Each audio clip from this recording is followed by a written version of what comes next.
What is up, everybody? We're back in here live once again for another episode of the weekly win streak. It's your boy TP3 Bets, and as always, I'm joined none other by the man himself. What up, bro? How we doing today, my boy? We're living. 1 day closer to college football playoffs, 1 day closer to the weekend. Actually, back-to-back winning days, even though yesterday was way more anticlimactical than I wanted it to be. But how about you? Well, what happened at the end of your day? Oh, dude, we had a perfect sweep going. Perfect sweep. Everything was great. All I needed was UCLA money line, and I had 1.5 units on that, and then I put a full unit on a parlay, and I was going to win. I mean, that was to win 8.3 units. So we ended up, we would have gone up 4 units on straight plays and then 8.3 on the parlay, so an 11-unit day. And instead, UCLA did not win. They lost to Michigan, which That's why I got stomped. Yeah, so Michigan beat them. I hate Michigan. It just is a double fucking pisses me off. So what could have been a huge 11-unit day turned into like more or less a meaningless 1-unit day. But what are you going to do? Hey, winning day though, bro. You got to keep stacking them up. Yeah, pretty good day for me. Honestly, the only play I lost was the last one I added, which is the Warriors team total over, which actually was the best play on the board. I was just waiting because the number was dropping down to play it. That's why it was the last play I added. But even crazier is that it actually ended up hitting, or that ended up getting smoked. Like, I don't understand what the fuck the Warriors are doing, man. You have the Heat on a back-to-back double overtime loss with like half their roster out, and you get stomped like that. So pretty crazy to me to see that happen. It was like I was saying on the show, I thought the Heat plus 9.5 was the right side. Just couldn't do it. It is winning Wednesday. That's right, Travis. Damn right. But yeah, no, it was a good day though, man. I was pissed Jokic sat out because I was really excited to watch that game, and I thought that was probably my next strongest play, and it didn't even happen. So when that happened, I was kind of like in shambles. I just made a free play video telling people to take Jokic to go over his points prop. He gets ruled out, so that video didn't even matter. But yeah, we got it done though, man. 5-1 day. Both college basketball games were not even sweat, so that was awesome. And yeah, a couple people have asked me about this one earlier, the Cavs and the Thunder to score. I mean, I think you might as well throw like 20, 30 bucks on it. Fuck it. You know what I mean? But it's not really something you can cap right there, but might as well throw a little something on it. But yeah, it was a solid day, bro. What'd you think about Tennessee getting stomped out yesterday? It was predictable. I had said, I thought that this was going to be a combination, a matter of worse evils. Like, Tennessee doesn't have the tempo to hang with Florida. They can't rebound with Florida, and you saw that. They got out-rebounded, and they got outran. They looked gassed, and it was interesting. The commentators were kind of saying, like, the point guard for Tennessee is the head of the snake. And if you can kind of rein him in and keep him contained, that offense stalls out, and that's exactly what Florida did. They basically run and jumped him the second he crossed half court every single time, got the ball out of his hand, and then just denied him straight, box and one him the entire game. That's what they were running, was box and one, and it was I used to play basketball, played a lot of basketball, played high school basketball, whatever. It was very refreshing to be able to see a game plan executed that thoroughly. And I think Florida is a force to be reckoned with, guys. Truly, watch out for them come tournament time. But what do you think, T? I know. I think were you on Florida too, or no? Oh yeah, I was on Florida and I was on Arizona, both sweat-free winners. Yeah, Arizona was a lot, dude. That was so sharp. I should have joined you on that. Good shit. I appreciate that. I know that was in your parlay though, so you at least hit them that way. Andrew, I'm with you, man. Florida's the real deal, and it's a Florida State fan talking right here. Them Gators know how to hoop, bro. They got a squad down there, but yeah, I'm going to say this, guys. If you're watching this show right now, you might want to take note of this mentally. Saturday, Tennessee plays at Texas, and odds are we will be on Tennessee in some way in this game. I mean, bro, with 8 minutes to go, Tennessee was 7 for 45 from the field. Holy fuck, we got to bet that. When it gets warmer, Travis, your boy does not do well in the cold, bro. Let me tell you. It's like 25 degrees outside right now in Georgia. I can't get out of the house right now, bro. I cannot do this shit. Oh, yeah, we'll be talking these NBA. We'll talk Villanova game here in a few minutes. But, yeah, I'm telling y'all, man, when you're the number one team in the nation, you get embarrassed like you just did, we'll definitely have something to say in that next game. And also, too, someone sent me this last night. I've got a lot of friends that are Auburn fans with me being down south. You know what they sent me, and we know what it said? What's that? Bruce Pearl specifically quoted. He said, "Teams are gonna let me pull the exact quote up. I don't want to let's get the exact. Yeah, let's get the exact quote." And I absolutely loved it. All right. In the words of Bruce Pearl, look up a team's record the game after they play us. I bet it's not good. That's what Bruce Pearl said. So Texas hung tough against Auburn. I think they backdoored the spread at the end. I know they were down double digits most of the game. I was too busy watching my boy. We'll talk about what I was too busy watching in 1 second. But we'll take Tennessee some way on Saturday. But anyway, bro, I don't know if you saw it or not, man. How about Trae Young, baby, last night? Half motherfucking court, boy. Ice Trae the gang, son. Yeah, I saw that, and it's like, I was so happy for you, and I was like, dude, fuck yeah. But also, I was so sad for Colin Sexton. Like, my heart hurt for him, dude. He hit that big shot. He's gotten shit on his whole career, dude. And it's like, as somebody that, like, has been on that side of things, it felt like you saw, like, a weight lifted off his shoulder after he hit that. He's like, yes, let's go. And then right back in his grill, he beautifully contests, no foul, half-court shot, right in your fucking teeth. Like, oh, fuck, dude. It was sick. Ice Trae the gang, baby. Nah, dude, that was sick. Like, that was one of the – so I watched this entire game, obviously. We had Trae Young over PRA. A couple people didn't believe in him after the first quarter. By the way, we should have took that assist prop I was talking about on the show, bro. He had 12 assists at halftime, and his number was 11 and a half. Yeah. He had 24 points, 20 assists. And so, it got to the fourth quarter. It got a little sweaty. Trae ends up cashing it with like 2 minutes left. I told my roommate once he cashed, we could watch something else. And I was like, all right, here you go. I was like, let's just watch the end of the game. He's like, yeah, we got to watch the end of the game, though, just to like see what happens here because it was a tight game. And so, they hit the three, and I was like, oh, shit. I was like, Trae's going to call game. I hopped up off the couch, and he hit it, bro. I was running around screaming. I couldn't actually believe, like, I was kind of being a little facetious, and I said that he's about to call game, and then he hit it. But, like, dude, they gave him way too much space. Like, what were they doing giving him that much space to fire it? Wait, it's half court. More than half court. He was standing at half court. Yeah. You got to guard him at half court, I guess, man. Fuck. Yeah, don't keep Jimmy Butler away from my team. We do not want Jimmy Butler anywhere. Bro can have Jimmy Butler. But anyway, guys, we have a huge game tonight in the NBA. We have huge games tonight in college basketball. What are we talking about first, bro? The floor is yours. We going CBB or we going NBA first? How many plays in the NBA do you have? I have 5 plays in the NBA, but I'm gonna give out 2.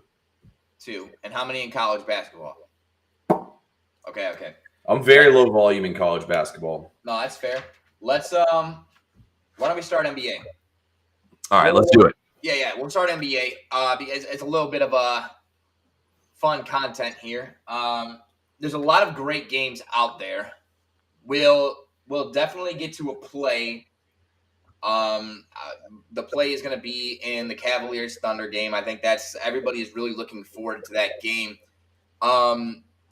Outside of that game, another game that I'd like to talk about, I don't have a play in it, but I just thought it was really interesting. And maybe, guys, this is like a teaching moment for you guys. T and I were talking about this earlier. Basically, any player prop, if you would have took it early enough in the morning or even last night when the lines opened, any player prop points over in the Chicago game tonight, the Chicago Pacers game, is like fucking money in the bank. Like, neither of these teams play a lick of defense. Neither of these teams do a good job controlling the boards. Like, this is going to be an open gym score fest. Unfortunately, I really liked Zach LaVine points over. It was steamed 2.5, 3 points higher than it normally is. Same thing with Vucevic. Vucevic was 2.5 points higher than it normally is for just his points. And his PRA, which had been something really, really solid at the beginning of the year when it was like 34, 35. Now he's like flirting with 40, and I just can't fuck with that. So, important to note, though, high team totals and player props Really good correlation. T, I may have just set you up beautifully. I don't know for sure. But is there anything that you have to say about that or other correlation between team totals and player props? And do you have a play in this game? I just hit the 3 in the corner right there, bro. Bro set me up perfectly. Oh, Yeah, no, we definitely got to play in this game, and I think you hit the nail on the head with all that. The high total games, great spot to take player props, and I mean, like you said, last night I was looking at. So usually, guys, at night I try to look at the games for the next day, so I can like have the juices flowing, sleep on it a little bit, try to like think about what that I really want to look into betting. And so I looked at the lines, and I was like, there's gonna be a lot of points in this game, but I'm gonna go I was like, I like the Bulls offensive matchup a little bit more. I was like, all right, let's go with Zach LaVine. I've been looking into Zach LaVine props a little bit lately, and he's been playing a lot better, but he's at 27.5, like Brobo said. Vucevic steamed up. Well, he's been balling out. He's gone over in 5 out of his last 6 games of this number alone, and his number is the exact same it's been in the last 3 games, is Kobe White. Kobe White is hooping right now, and the total in this game is 242.5, and his total is only 19.5 points. I mean, his points, rebounds, assists, not a terrible look, but I'd rather just rely on him to score. I think Kobe White will go off in this game tonight, so I'm going to take him to go over his points prop tonight. I think he's going to get at least 25 points here in this game. I think this is something we can cash in the second or third quarter. Also, Jaden Hardy, points, rebounds, and assists hit with like 9 minutes to go in the third quarter. It was awesome. don't you love those? Sweat free. I was like Bobby Portis the other day. Like, there was 4 minutes left in the first quarter. He had 0. I'm like, you got to be kidding me. Come on, crazy eyes. I come back. There's like 5 minutes left in the second quarter. Cashed. Oh, that was on Tuesday? Yeah, dude. I don't know. Monday, I mean? Monday. Yeah. I was watching that game because I had Dame over points. Yeah, he hit like 4 threes in the second quarter. Yeah, dude. He was just whoop, whoop, whoop. I'm like, oh, shit. Let's go. But really, really, really like that play. And guys, you already know. TP3 is the NBA guy. But I tell you what, if you don't have a notebook taking notes while you're sitting here watching him talk and make yourself some money just off the trends that he's giving you, you're doing yourself a disservice. I'm serious. I probably won 10 to 15, maybe 20% more of my bets in the NBA just from taking notes from what he's telling us and applying it to other games. So guys, take notes. The professor is teaching. He's teaching here. You're too kind, bro. You're too kind. But other than that, guys, we have a great game tonight between the Bucks and the Spurs. I do have a play on SoBet in that game. See if there's any other interesting games you should talk about before we talk about the big one on the slate, and then we can go to college basketball. Apparently, there's 59 games today in college basketball. I did think the Wizards and 76ers was interesting. The thing is, Embiid's not playing, which is kind of BS, but like the Wizards been throttled historically by the 76ers on a consistent basis. I mean, the Wizards' whole team is basically out right now. I mean, they're playing a skeleton crew. I don't hate 76ers team total over or something like that. Not something I'm really interested in touching, though. Pistons are -9. They opened at 6.5. No values left there. But, I mean, other than that, there's still some pretty solid games on the slate. So we'll go to the Oklahoma City-Cleveland game. Obviously, this is what everyone wants to hear about. The two best teams in the NBA facing off. I believe one team's on a 15-game win streak and the other team's on a 10-game win streak. The total in this game is 230.5. Cleveland is a 2.5-point favorite at the crib. Bro, you want to tell us why you think your boys can win tonight? Yeah, absolutely. And listen, let me give a brief disclaimer. I do love this play, but I'm a degenerate, and I'm sitting here and thinking about it. I'm like, fuck, I'm definitely watching this game. There's no way I'm not having skin on it, and there's no way I'm betting against my boys. So I'm cornered. I'm fucking cornered. But I like the Cavs on the money line. I don't mind, especially from a juice standpoint, because that's a 1.5 unit play for me because it's -142. I think if you do a -2.5, it's like -110 or -108 even. So probably more appropriate in terms of bankroll management if you like the Cavs to just take them on the spread. But that said, here's something I found really interesting. Not only are the Cavs 18-1 at home this year, which is just a trend I don't want to go against. And if I'm wrong, I'm wrong. Like, so be it. The trend is going to end eventually, but I can't bet against it. The thing that I think is interesting, without Chet Holmgren, they don't have a presence down low to attract attention from Mobley and Allen away from SGA. SGA is an outstanding player, a phenomenal player. But I was doing a lot of research and data into his shot charts today and his usage charts. A lot of his shots are from high post extended and in the 2-point area in ISO situations or driving to the basket, right? Yeah, he does shoot threes, but comparably speaking to like a lot of these other big name stars like Ant Edwards and Donovan Mitchell and all these guys, he's not shooting threes to that same extent in volume. I think that really does benefit the Cavaliers in a couple of ways. One, Isaac Okoro should be back tonight. He's a really good defensive player. Two, you have Jared Allen and Evan Mobley, who, again, are really good rim protectors and defenders. And if they don't have really somebody that's going to stretch the floor and call their attention, I think it's going to help them a lot when they're able to hedge on screens. They're able to help a little bit, step up on these shots. I like the Cavs. If you told me this was a playoff game and this was in Oklahoma City, different story. I just think Cleveland at home right now is a beast that I don't want to mess with. So I'm taking the Cavs. T, I know we're on opposite sides here, so hit me with your best shot. Tell me why the Thunder could potentially take it from my guys today. Yeah, look, you look at the strength of schedule right now. Oklahoma City has played a top 8 schedule in the league. On the flip side of things, Cleveland has played the easiest schedule in the entire NBA. I honestly don't think the Eastern Conference is really that great outside of Boston. I think like Philadelphia doesn't even have their MVP player playing. New York, not that great of a team either. Damn, we got these motherfuckers in the Discord spamming about their bets right now, of course. I see that. Yeah, I'm about to kick this motherfucker out real quick. Adios, amigo. Sayonara, muchacho. Anyway, back to what we were talking about. But yeah, so first of all, the schedule is way too easy in my opinion here for Cleveland. I think the much harder schedule has been played so far by Oklahoma City. And you just look at Oklahoma City. They've been a dog one time all season long. And what happened in that game? Oklahoma City won the game. And not only did they win the game, they kicked ass in that game too. Like, I think Oklahoma City is going to go off in this game today. I think that they are the best team in the NBA for a reason. I picked them to win the title before the season started. So yeah, I like Oklahoma City quite a good bit in this game tonight. I think they got the players to match up here as well. So it's an Oklahoma City spot, man. I mean, you look at them, they have the number 1 defense in the entire NFL. I mean, what am I saying? In the NBA, they have the number 1 defense right now as well. And I mean, Cleveland does have the number 1 offense, but you know what they say, defense wins championships. So I think Oklahoma City's going to bring it in this game. I know that they don't have Chet Holmgren. I know they don't have Caruso, but I don't really think it matters that much. I think Hartenstein, my boy, my favorite player in the league. I'm kidding about that part. But him and SGA can get it done. And look, SGA needs his MVP moment. This is it right here.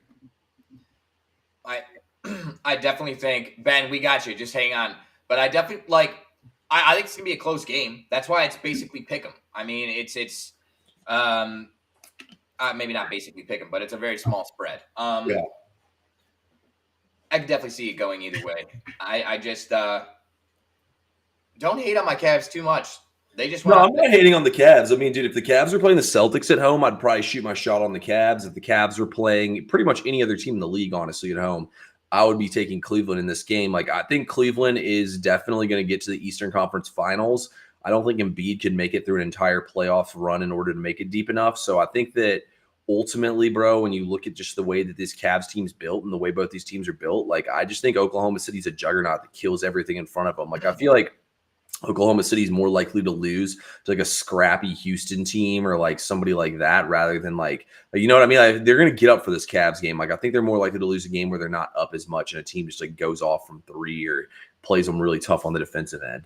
Yeah. No, I mean, I feel it. I'm just saying, my guys have gone out on the West Coast. They beat some teams. They beat some guys out there. They beat some of the guys, the West Coast teams. You know, obviously they beat Dallas undermanned, but they beat the Lakers. They beat a couple other guys out there. They got something to say. They just beat Denver at full strength. Yeah, I mean, Denver, though, is like, dude, Denver's a weird team, to be honest with you. They have no defense this year, and like Jamal Murray's kind of cooked, to be honest with you. Like, yeah, bro, he's slow. What happened to him? Too many injuries, bro. They got the one good year out of him. They won the championship. I mean, Jokic is the best player. Him and Luka are the 2 best players on the planet, but like, Joel Murray's kind of cooked. MPJ's very inconsistent. Like, I just don't think like I would probably take Cleveland to beat Denver in a 7-game series. That's fair. That's fair. But yeah, Jamal Murray looks like 2 steps slow, man. He is not moving around well. I would take Boston and OKC over every team in the league. It's all right. That's all right, guys. Like I said, it's a little bit of a hometown bias. I think there's compelling arguments for either side. You know what I'm saying? And I don't think necessarily in this one side's right, one side's wrong. Obviously, at the end of the day, one side will be right, one side will be wrong. Maybe. Yeah, I can tell you on one thing. Me and Bro both aren't getting reverse swept today. Somebody's going to win today. Exactly. And also, we could both win because you have OKC plus 2.5, and I have Cavs money line. Cavs win by 1. We both cash. All right, let's get Donovan Mitchell on a buzzer beater here. Yes, let's do it. So we've given you the NBA. We got my play out of the way. We got TP3's lock. I just freaking threw. That was sick. You guys couldn't see it in the camera, but that was dope. TP3 just absolutely had you entranced with knowledge and facts and locks. We now go to college basketball, and you were asking about a play that we both agree on. All I can say is I vouch for the play, and I have this play on SoBet. But T, I'd love for you to tell the people the play that we agree on, and I think this is just a perfect game for you to break down because it's another one of those games where we're not betting teams. It's the line is very, very important here, and it tells you almost all you need to know. T, take it away. Yeah, one advantage I will say here in this Villanova, in the Villanova and UConn game, I actually do like for Villanova here is the fact both these teams are number 2 and 4 in offensive adjusted efficiency, but Villanova is really good at shooting threes and they're at home in this game. So I think familiar sightlines really does them good here. But I mean, guys, this line screams trap here. I think there's a reason why Hurley was looking to leave UConn in the offseason, and it's shown. UConn's nowhere near the team they've been the last 2 years. Public perception, though, is that UConn still is that squad. But this line tells you Vegas doesn't think they're anywhere close to what they used to be. When I look at these two teams, I think Villanova is definitely, they're definitely not as good as the Jay Wright Villanova teams. But they're still definitely a formidable team here. And this line's telling you that they don't think UConn is anywhere close to the team that they were last year. I can only take Villanova in this game. I mean, the line is all over them. And Vegas is, it's a decently even split. And the number's moving towards Villanova here. So they're clearly trying to get some two-way action on this game. So I think that for sure Villanova is going to get it done tonight. I took a -1, so Bro's on it as well. You want to add anything? Well, yeah, I just think it's important to this is like one of the easiest tricks of college basketball capping. If it doesn't make sense, if you're looking at this and you're saying, what the fuck? How are they the favorite? Bet them. Bet them. Almost every single time, bet them.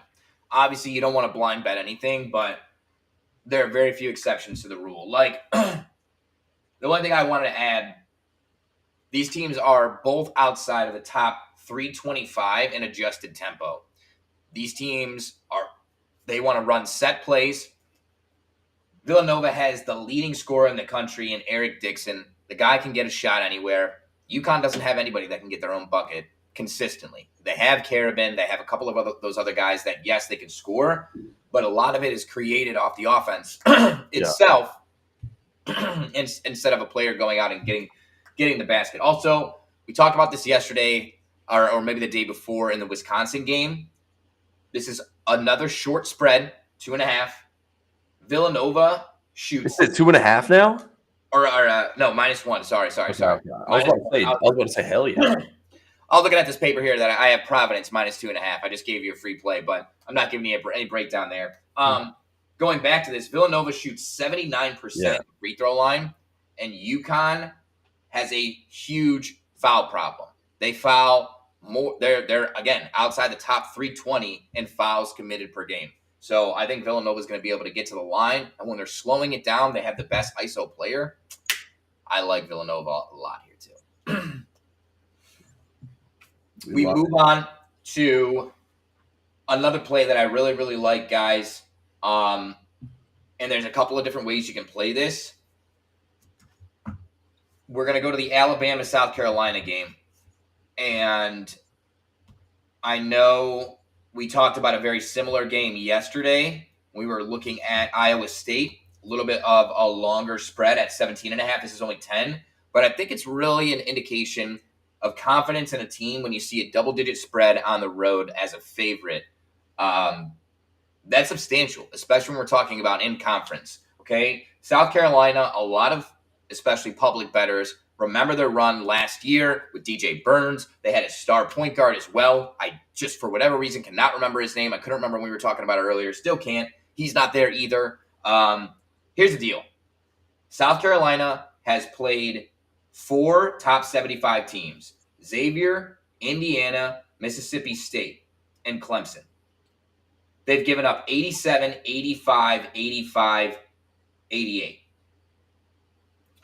So even though their defensive numbers and stats say that they average 67.3 points per game allowed, they are giving up tons of points to good teams. Okay, they just haven't played anyone. Alabama is the number 1 scoring team in the country, and they're averaging 91 points per game. They just scored 107 points on Oklahoma, who's only giving up 3 points per game more than South Carolina a game.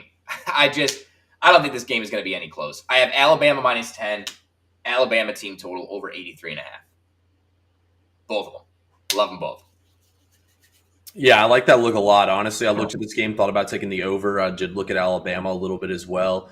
Yeah, I think Bro hit the nail on the head, honestly. I just can't get out of my head a couple of years ago, it's one of the best Alabama teams they have, and then Brandon Miller went to South Carolina as like 19-point favorites and almost lost outright. So, but I mean, the game still went over the total. So, I don't know. This Alabama team's different. I think Bro's got the right play there. I think team total is a really sharp way to play it. Y'all see me do this a lot of times too with teams where I just go team total instead of taking a side, and I think they're just going to score a ton of points. So he did a good job isolating the edge in that game.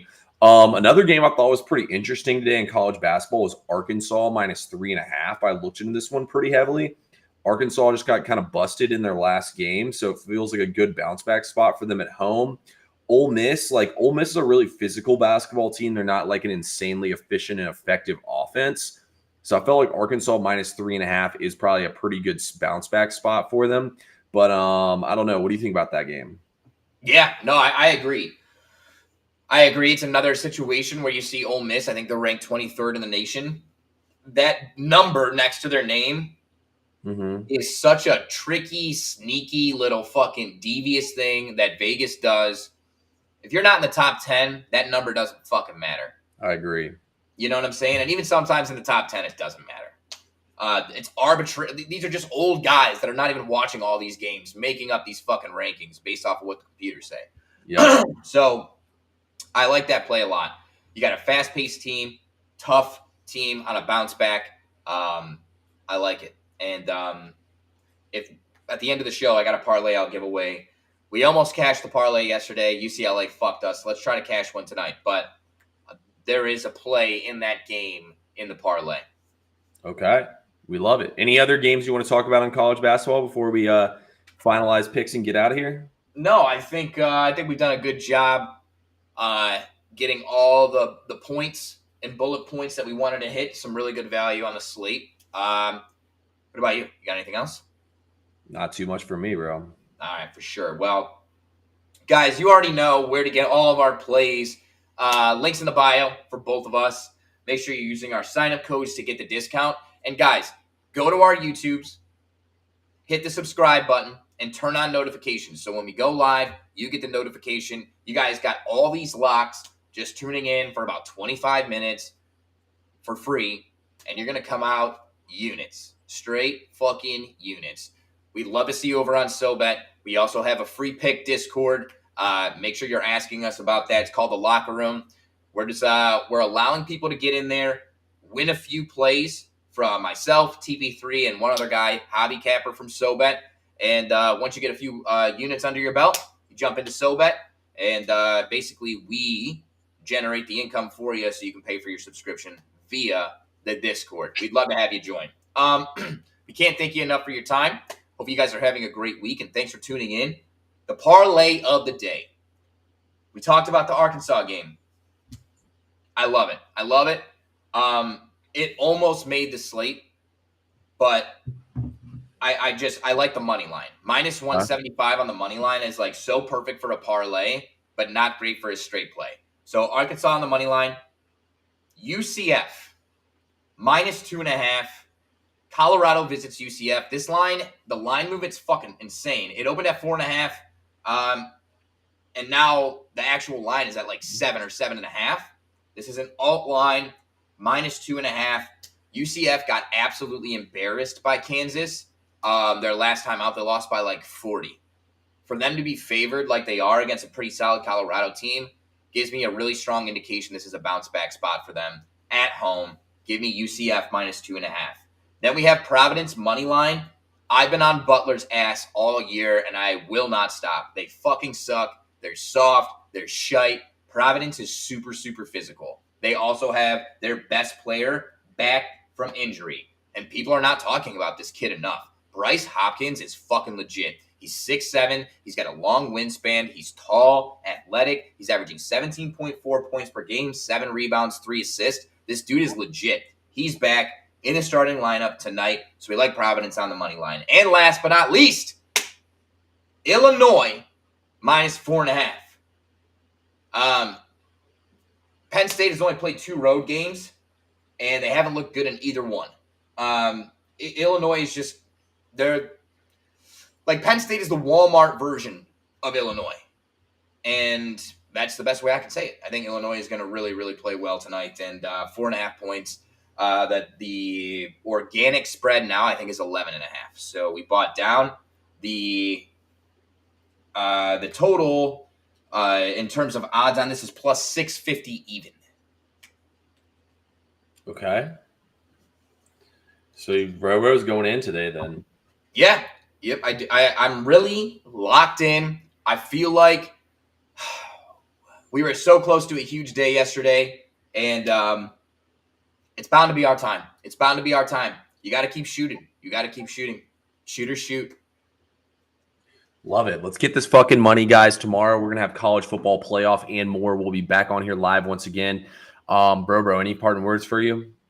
No, absolutely none at all. Guys, have a great evening. Pleasure sharing the time with you, T. We'll talk to you guys.